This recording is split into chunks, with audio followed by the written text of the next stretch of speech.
¿Puede un enemigo al que desprecias con toda tu alma convertirse en tu peor pesadilla a plena luz del día? En el Atlántico Sur de 1982, los almirantes británicos se reían de los viejos aviones de la Fuerza Aérea Argentina. Hasta que el cielo sobre sus cabezas se llenó de fuego y el acero de sus flamantes buques se retorció como papel.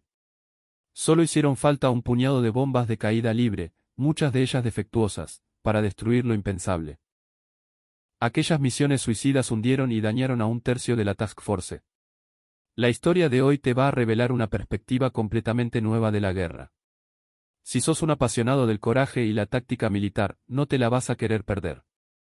La tarde del 21 de mayo de 1982 no era una tarde cualquiera. El capitán Pablo Carballo aferraba la palanca de mandos de su A-4 Skyhawk, el parabrisas salpicado por la sal del océano, mientras una fragata británica aparecía en el horizonte a menos de 10 kilómetros.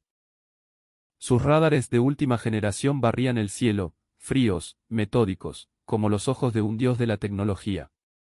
Y sin embargo, pegado a las olas, invisible para ellos, había una máquina de casi 20 años de antigüedad volando a 900 kilómetros por hora, a solo metros del agua helada.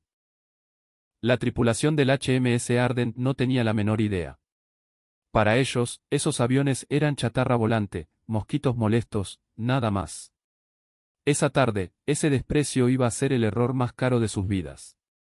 El Skyhawk de Carballo representaba todo lo que la Royal Navy había aprendido a ignorar. Sus destructores tipo 42 desplazaban miles de toneladas de acero naval. Estos cazas apenas pesaban una fracción. Sus portaaviones eran la cúspide del poderío de la OTAN. Los A-4 argentinos eran tecnología de Vietnam, sin defensas electrónicas, sin misiles inteligentes. Gran Bretaña había dominado los mares durante siglos con poder, tradición y una arrogancia imperial. Y frente a eso, aviones viejos, pilotados por pibes que volaban con el corazón en la mano. Pero el capitán Carballo, al mando de su escuadrilla, conocía bien ese desprecio. Durante semanas había visto cómo la flota británica se acercaba a las Malvinas sin miedo, a toda velocidad, con las comunicaciones abiertas, como si desafiaran a cualquiera a detenerlos. Informes posteriores revelarían cómo los comandantes ingleses registraban los primeros ataques aéreos como simples molestias. No era solo confianza. Era la soberbia del que se cree invencible. Y esa arrogancia sostenía cada movimiento de su imponente Task Force.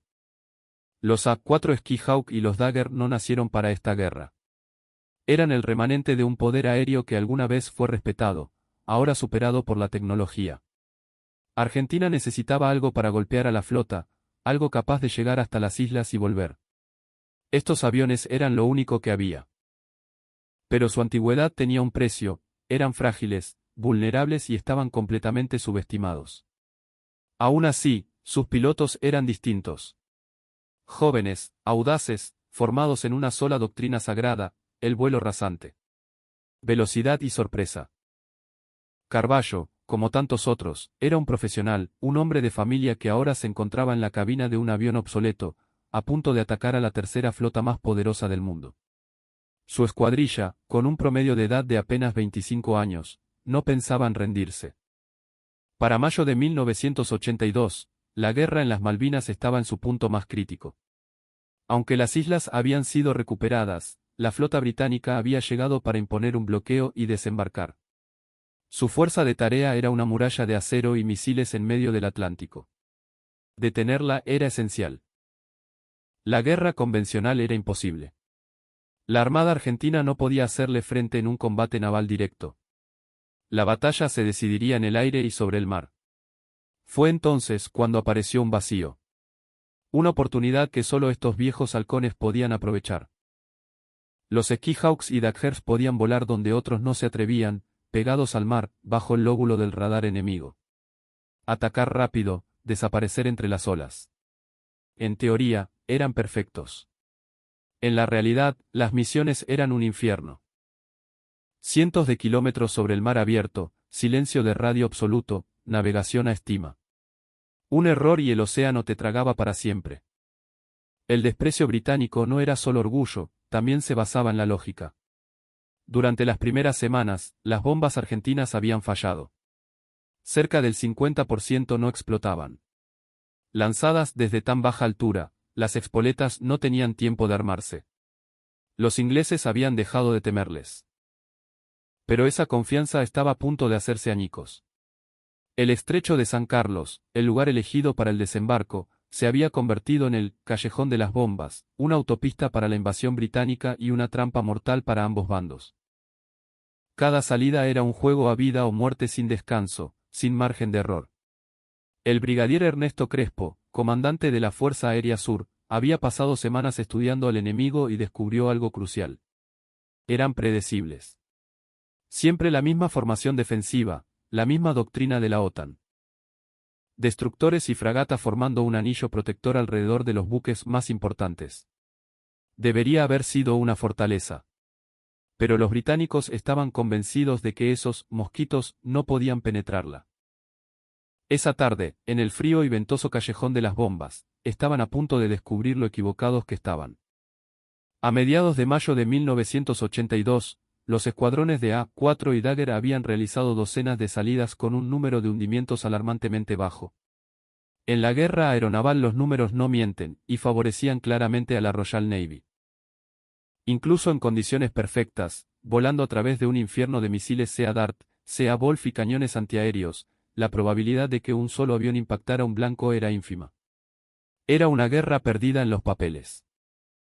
Pero el alto mando de la Fuerza Aérea decidió cambiar las reglas con una idea tan simple que muchos la consideraron un suicidio colectivo. En lugar de enviar aviones solos o en pequeñas escuadrillas, propusieron concentrarlos en oleadas de ataque masivas. Grupos de 8, 10, 12 aviones golpeando juntos desde distintas direcciones. Inspirado en las tácticas de saturación, el concepto era brutalmente directo. No se buscaba la precisión quirúrgica, sino el volumen de fuego.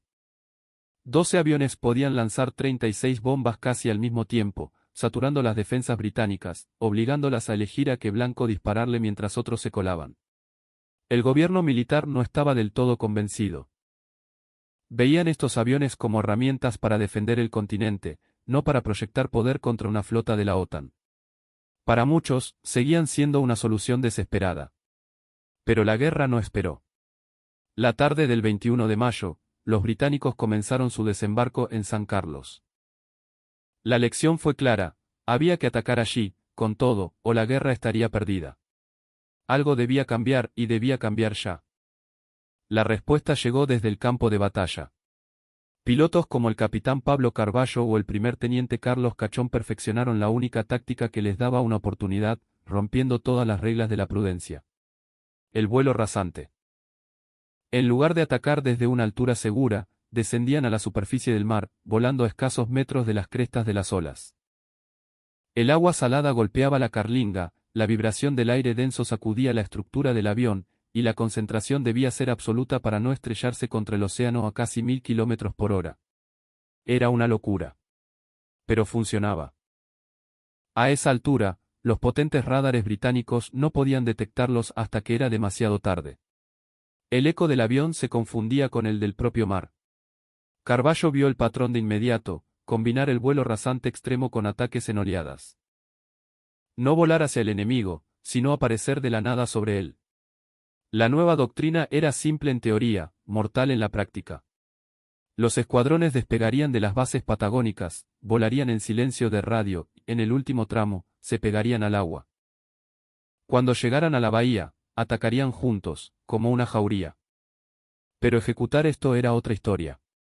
Los motores de los Skyhawk eran potentes, pero consumían combustible a un ritmo infernal. Para mantenerse ocultos, debían volar bajo, donde el consumo era mayor. Cada misión era un cálculo milimétrico de combustible, donde un error de navegación o un viento en contra podía significar no volver a casa. Los pilotos tuvieron que aprender a navegar a ciegas, sentir el viento, memorizar la geografía de las islas, contar segundos en la inmensidad del océano. La navegación era un infierno. Sin sistema GPS, con brújulas magnéticas, sin margen de error, dependían de su instinto y su entrenamiento. Otro factor clave era el clima. Los pilotos argentinos descubrieron que los días nublados, con techos de nubes bajos, eran sus mejores aliados. Les permitía acercarse sin ser vistos por las patrullas aéreas de Geries, para luego descender bruscamente y realizar el ataque rasante. Sacrificaban visibilidad por invisibilidad. La oscuridad de las nubes era su aliada. Finalmente, modificaron las armas. Ajustaron las espoletas de las bombas para que tuvieran un retardo mínimo, esperando que eso les diera el tiempo justo para armarse tras ser lanzadas desde tan bajo. Más peligro para ellos, pero mayor probabilidad de matar. Todo estaba listo, vuelo rasante, ataques coordinados, máxima cercanía. Pero en esas aguas heladas, llenas de misiles y barcos enemigos, solo quedaba una duda. Si esta nueva forma de luchar llegaría a tiempo, o si sería otra idea brillante que terminaría en el fondo del Atlántico.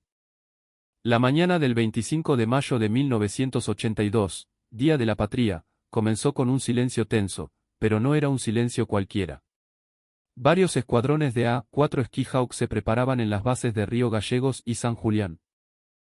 Bases improvisadas, al límite de su capacidad, sin hangares blindados ni grandes defensas, apenas una pista, un depósito de municiones y una pequeña estación de radio. Los aviones habían llegado en las semanas previas, volando al límite de su alcance. Poco después del mediodía, los pilotos recibieron el briefing. Duró apenas unos minutos. La inteligencia confirmaba lo esperado, un gran grupo de batalla británico operaba al este de las islas, incluyendo un portaaviones. Entre ellos, el destructor tipo 42 HMS Coventry y la fragata tipo 22 HMS Broadsworth, formando una trampa de misiles para proteger la zona de desembarco. El plan era simple y brutal. 2 oleadas de A-4 atacarían esa posición. Volarían cientos de kilómetros sobre el mar, se reabastecerían en vuelo de un Hércules KC-130, y luego descenderían para un ataque rasante. La primera oleada, con indicativo, Vulcano, y la segunda, Zeus, atacarían con minutos de diferencia para saturar las defensas. Pero la perfección del plan escondía su fragilidad. Si los Hércules de reabastecimiento eran detectados, la misión se abortaba. Si los británicos movían su trampa de misiles, todo fallaba. Si detectaban el ataque a tiempo, los Jerries los despedazarían. Si las bombas volvían a fallar, como tantas veces antes, no solo fracasarían, sino que sacrificarían pilotos y aviones para nada. A las 12:30, los aviones partieron en intervalos de minutos. Sin errores. Solo brújula, memoria y tiempo. El mar estaba relativamente tranquilo, pero el cielo estaba cubierto, un techo de nubes bajo y gris. Perfecto. A cientos de kilómetros de la costa, se encontraron con los Hércules. El reabastecimiento en vuelo fue una maniobra de una precisión y un coraje extremos. Los pequeños Skyhawks temblando detrás del gigante cisterna, conectando la lanza de combustible mientras el viento los sacudía. Y entonces comenzó la espera. El vuelo hacia las islas se volvió pesado, casi físico. Los motores zumbaban con monotonía. Los pilotos volaban en silencio de radio, cada hombre moviéndose con cuidado extremo para mantener la formación. Revisaban sus instrumentos una y otra vez, aunque sabían que al entrar en combate, todo dependería de sus ojos y sus manos. Pasaron las 2:30. El punto de no retorno.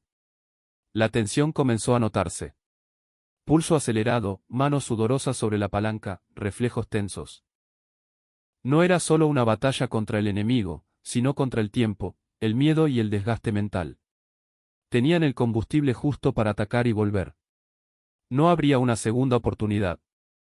A las 3 algo cambió. El capitán Carballo, liderando la sección Zeus, detectó una alteración en el mar. Minutos después, el radar de a bordo de uno de sus compañeros confirmó 2 ecos a larga distancia. Exactamente como indicaba la inteligencia. El Coventry y la Broadsworth estaban allí, avanzando directo hacia ellos. Carballo tomó el micrófono y transmitió por radio una sola palabra: Bucanes. La señal acordada. Contacto confirmado. Mantener el vuelo rasante. Nadie se movió, nadie habló. Todo dependía de atacar en el momento exacto, pero algo no encajaba. Los barcos parecían estar en alerta máxima. Eso reducía el tiempo de reacción, comprimía cada decisión y aumentaba el riesgo de error. Menos segundos para apuntar, menos margen para escapar, más posibilidades de ser derribado por un misil. En ese instante, cada cálculo, cada entrenamiento, cada decisión tomada en meses, se reducía a minutos. En la inmensidad gris del océano, con el enemigo esperando, un puñado de viejos aviones de combate permanecían pegados a las olas, sin posibilidad de error, sin segunda oportunidad. El ataque estaba a punto de comenzar. Y ahora contame en los comentarios, ¿desde qué provincia estás viendo esta historia hoy?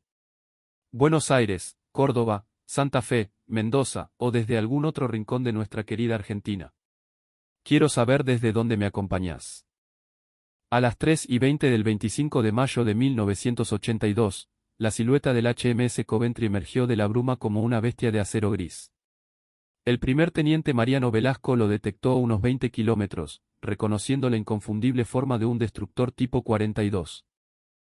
A su lado, la silueta más baja y ancha de la fragata Broadsworth. El convoy estaba allí, esperándolos. El capitán Carballo tuvo solo segundos para decidir. La doctrina exigía atacar y salir lo más rápido posible. A esa velocidad, cubrirían la distancia hasta los buques en poco más de un minuto. Esperar significaba darles tiempo a sus misiles Sea Dart y Sea Wolf. Lanzarse antes era un suicidio. Eligió lo agresivo. Con el enemigo a la vista, transmitió la orden con la voz tensa, a la carga. En ese instante, los Skyhawks se separaron, abriéndose en abanico para atacar desde distintos ángulos. La respuesta británica fue inmediata. Desde la proa de la Broadsworth, una estela de humo blanco salió disparada. Un misil Sea Wolf. Velasco vio cómo se dirigía directamente hacia el avión de Carballo. «Chaff, Pablo, chaff», gritó por la radio. Carballo lanzó las contramedidas, una nube de tiras de aluminio para confundir al misil, y rompió la formación con un viraje brutal que lo pegó a su asiento. El misil explotó a pocos metros. En el otro flanco, el primer teniente Rinke había tomado un riesgo aún mayor. Voló directo hacia la Broadsworth. El buque le disparó otro Sea Wolf, pero su sistema de radar se bloqueó por la interferencia del Coventry, que estaba justo detrás. El misil no guió. Rinke estaba a menos de 2 kilómetros del enemigo. Podía ver a los marineros en cubierta. Soltó sus 3 bombas de 500 libras y aceleró al máximo, pasando sobre el barco. Era un ataque casi a quemarropa. 90 segundos después, el infierno reveló su poder. Las bombas de Rinke avanzaron hacia la fragata. Una rebotó en el agua y golpeó el casco, atravesando la cubierta del helicóptero y destruyendo el helicóptero Lynx que estaba a bordo, para luego salir por el otro lado sin explotar. Otra cayó al mar. La Broadsworth estaba dañada, pero seguía a flote. Pero la maniobra evasiva del Coventry para evitar el ataque a la fragata lo había dejado expuesto, presentando su costado a los aviones que venían detrás, Velasco y el alférez Barrio Nuevo. Los dos pilotos alinearon sus aviones con el gigantesco destructor. El barco les disparó con todo lo que tenía. Misiles, cañones, ametralladoras. Las balas trazadoras pasaban a centímetros de sus cabinas. Velasco sintió el avión sacudirse por la onda expansiva de una explosión cercana. A las 3:24, con el corazón en la boca, soltó sus bombas. Barrio Nuevo hizo lo mismo un instante después. 6 bombas de 500 libras volaron hacia el corazón del Coventry. 3 de ellas impactaron en el casco, justo debajo de la línea de flotación, del lado de babor. A diferencia de otras veces, estas sí explotaron. La primera detonación reventó la sala de cómputo y el puesto de comando. La segunda destrozó la sala de máquinas de proa. La tercera abrió un boquete gigantesco. El barco se estremeció violentamente, se escoró de inmediato y comenzó a hundirse rápidamente, sacudido por explosiones internas de munición. Muchos sobrevivieron a la explosión inicial, solo para enfrentarse al mar helado. En cuestión de 20 minutos, el orgulloso HMS Coventry, el guardián del norte de la flota, se dio vuelta de campana y desapareció bajo las olas. En cuestión de minutos, el ataque argentino pasó de una formación desesperada a un caos total de fuego, explosiones y acero destrozado. Y por primera vez, aquellos viejos aviones de guerra ignorados como simples juguetes, habían demostrado que podían destruir a uno de los buques más modernos del mundo. El bombardeo duró apenas 2 minutos, pero en ese breve lapso logró lo que parecía imposible, destruir un buque capital de la Royal Navy en un ataque coordinado a plena luz del día. Sin embargo, el éxito provocó una respuesta inmediata y violenta. Los Jerries británicos, que patrullaban la zona, fueron alertados y se lanzaron a la caza de los pequeños aviones que habían destrozado su escudo de misiles. Carballo y su compañero, el teniente Rinke, quedaron en peligro inmediato. Habían atacado desde muy cerca. Cuando aceleraron para escapar, un Jerry apareció en su cola. El primer misil Sidewinder pasó silbando entre los dos aviones. El piloto británico disparó el segundo. Rinke vio la estela de humo dirigirse hacia él. No había tiempo para pensar. Hizo la única maniobra posible, un viraje violento hacia abajo, pegándose aún más a las olas. El misil no pudo seguirlo y explotó en el agua. A toda velocidad, su Skyhawk rebotaba sobre el mar, mientras seguía la ruta de escape memorizada, esquivando el fuego enemigo. Un error y moriría contra las olas, pero reducir velocidad significaba ser derribado. En ese momento, Carballo tomó una decisión inesperada.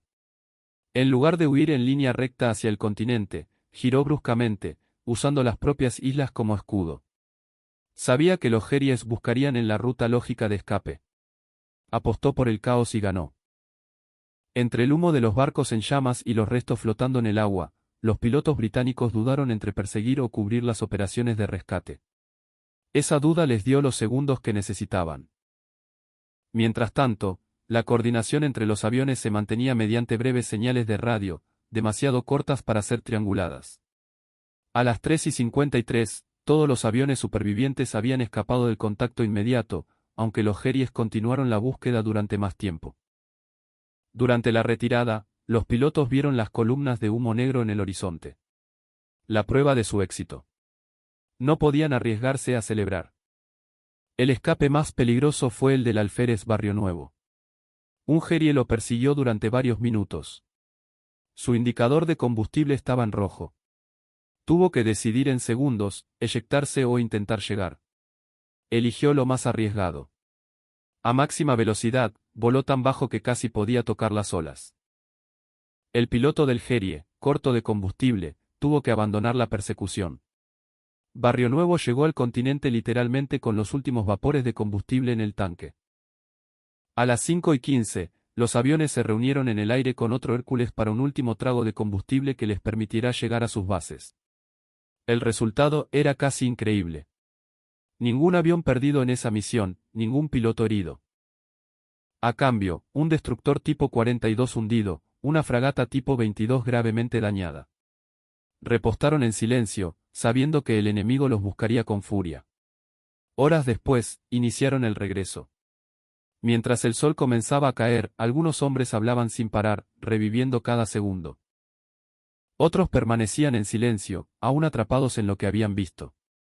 Pero todos entendían lo mismo: esa tarde, en el Día de la Patria, los viejos halcones habían demostrado que podían cambiar el curso de la guerra. Y ahora quiero preguntarte algo más personal. ¿Alguien en tu familia, un abuelo, un padre, un tío o algún pariente cercano es un héroe de Malvinas? Me encantaría leerte en los comentarios y conocer esas historias, esos legados de coraje. A las 6:40 de la tarde del 25 de mayo de 1982, los A4 Skyhawk regresaron a sus bases en el continente y descubrieron que su victoria ya los había precedido. Las redes de inteligencia habían interceptado las transmisiones británicas llenas de pánico. Un mensaje enviado desde el buque insignia, el HMS Hermes, informaba la pérdida del Coventry y solicitaba apoyo aéreo urgente y operaciones de rescate. Ese detalle lo cambiaba todo. Los británicos sabían perfectamente quién los había atacado, pero no podían creer la efectividad de esos viejos aviones. Su desprecio por la Fuerza Aérea Argentina los había cegado, y esa confusión ahora era una herida abierta en su orgullo y en su estrategia. El brigadier Crespo lo entendió de inmediato. Recomendó mantener la presión, no darles respiro, seguir atacando con la misma táctica. Horas después, el alto mando en Buenos Aires recibió los informes. La presencia de la noticia en los medios enviaba un mensaje claro: estos pilotos ya no eran un recurso secundario.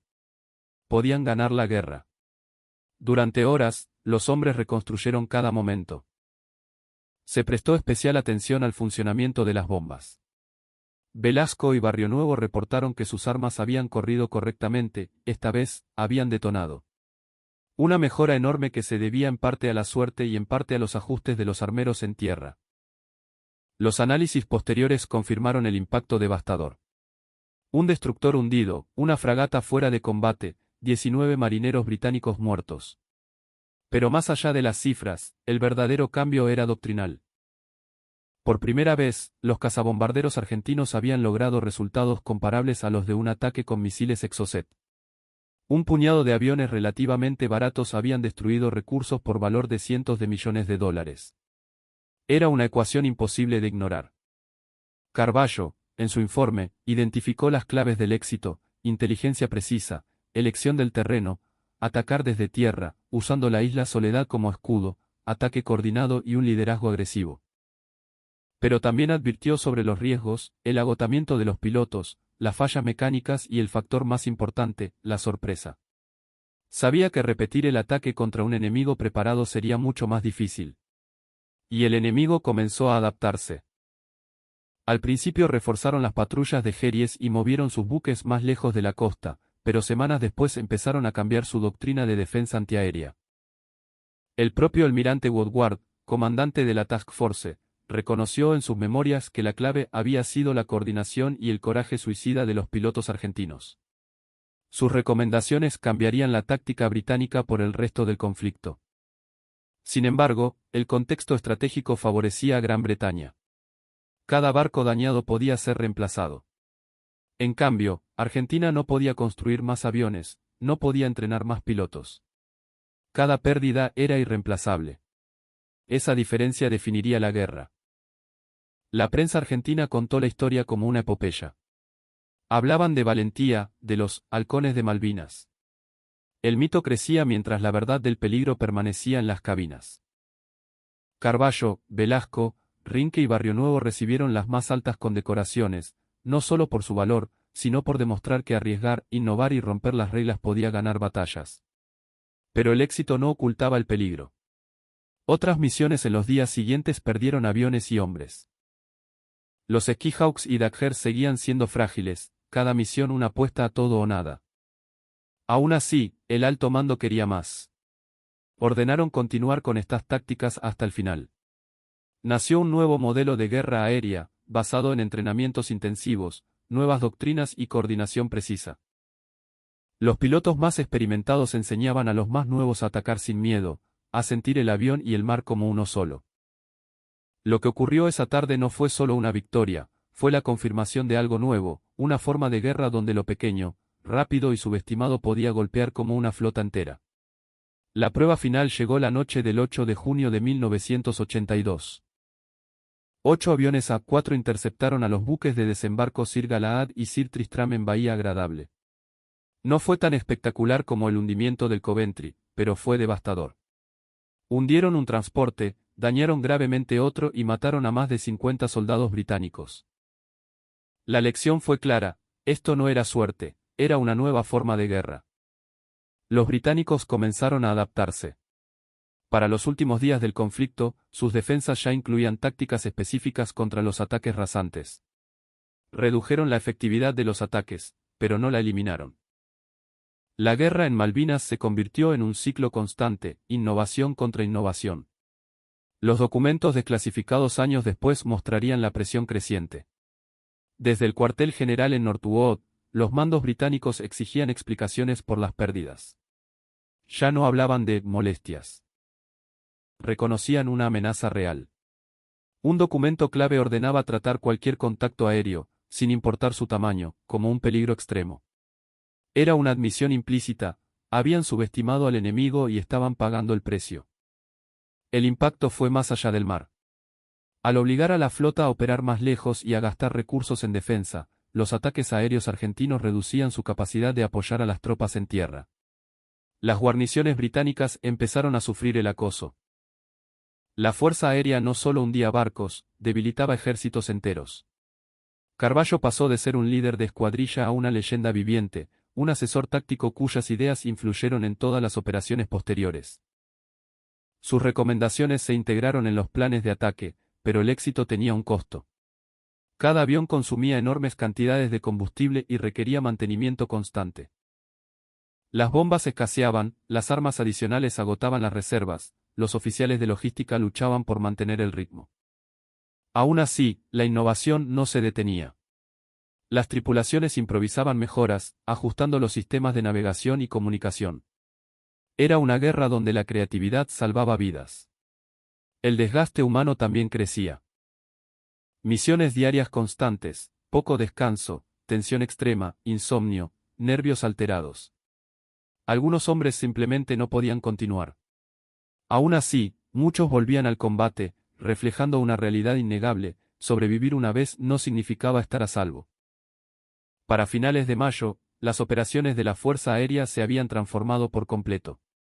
Lo que empezó como improvisación ahora era doctrina, coordinación, sorpresa, agresividad. El mundo ya no las veía como una fuerza de segunda, sino como una herramienta estratégica letal. Para 1983, la experiencia argentina sería estudiada en academias militares de todo el mundo. Estas pequeñas y viejas máquinas habían obligado a la OTAN a reescribir sus manuales de defensa naval. Esa presión indirecta era tan valiosa como cualquier victoria directa. Pero en el fondo, todo dependía de algo más simple y más peligroso: pilotos jóvenes, decisiones rápidas, riesgos extremos. Porque en esos cielos grises, la diferencia entre la victoria y la muerte seguía siendo de apenas unos segundos. Entre el 1 de mayo y el 14 de junio de 1982, la Fuerza Aérea Argentina perdió 55 hombres y 35 aviones de combate. No todas las pérdidas fueron en combate directo. Fallos mecánicos, el terrible clima del Atlántico Sur y el agotamiento constante también cobraban su precio. Los pilotos operaban al límite. El frío que drenaba la energía antes de cada misión, los motores que exigían mantenimiento continuo y un ritmo de operaciones que apenas dejaba tiempo para descansar. Los médicos comenzaron a detectar patrones claros de estrés de combate, fatiga extrema y un desgaste mental silencioso que se acumulaba día tras día. La Fuerza Aérea intentó adaptarse con rotaciones y descanso obligatorio, pero nada podía eliminar la realidad: era uno de los servicios más duros de la guerra. Y las nuevas tácticas, aunque efectivas, también creaban nuevos problemas. En un ataque, la falta de comunicación precisa podía hacer que dos escuadrillas atacaran el mismo objetivo, dejando otros libres. La solución llegó sobre la marcha, con protocolos más claros para asignar blancos. La guerra obligaba a evolucionar constantemente. Mientras tanto, la inteligencia se volvía cada vez más precisa. Puestos de observación en las islas, vuelos de reconocimiento y la interceptación de comunicaciones. Todo conectado. Esa red de información daba a los pilotos una ventaja crucial, sabiendo cuándo y dónde atacar. Los resultados lo demostraban: más de una docena de buques británicos hundidos o gravemente dañados. A cambio, casi la mitad de la fuerza de ataque perdida. Un intercambio favorable en términos materiales, pero siempre frágil en lo humano. El impacto más importante no era solo lo que se destruía, sino lo que se evitaba. La flota británica tuvo que cambiar sus patrones de operación, gastar más combustible, usar más patrullas aéreas. Todo eso reducía su eficiencia. El brigadier Crespo estimó que la capacidad de la flota para apoyar a sus tropas se había reducido significativamente. Sin necesidad de hundir cada barco, los pilotos estaban debilitando todo el sistema logístico enemigo. La imagen pública también cambió. El mundo comenzó a hablar de los pilotos kamikazes argentinos. Historias de valor y audacia que asombraron al mundo, aunque pocos entendían el verdadero costo humano. El historiador británico Max Hastings, un crítico feroz de Argentina, no pudo evitar escribir sobre el increíble coraje de estos hombres: el miedo antes de cada misión, la adrenalina del combate y el silencio después. Para principios de junio de 1982, la campaña terrestre en Malvinas estaba decidida. Gran Bretaña tenía superioridad en tierra.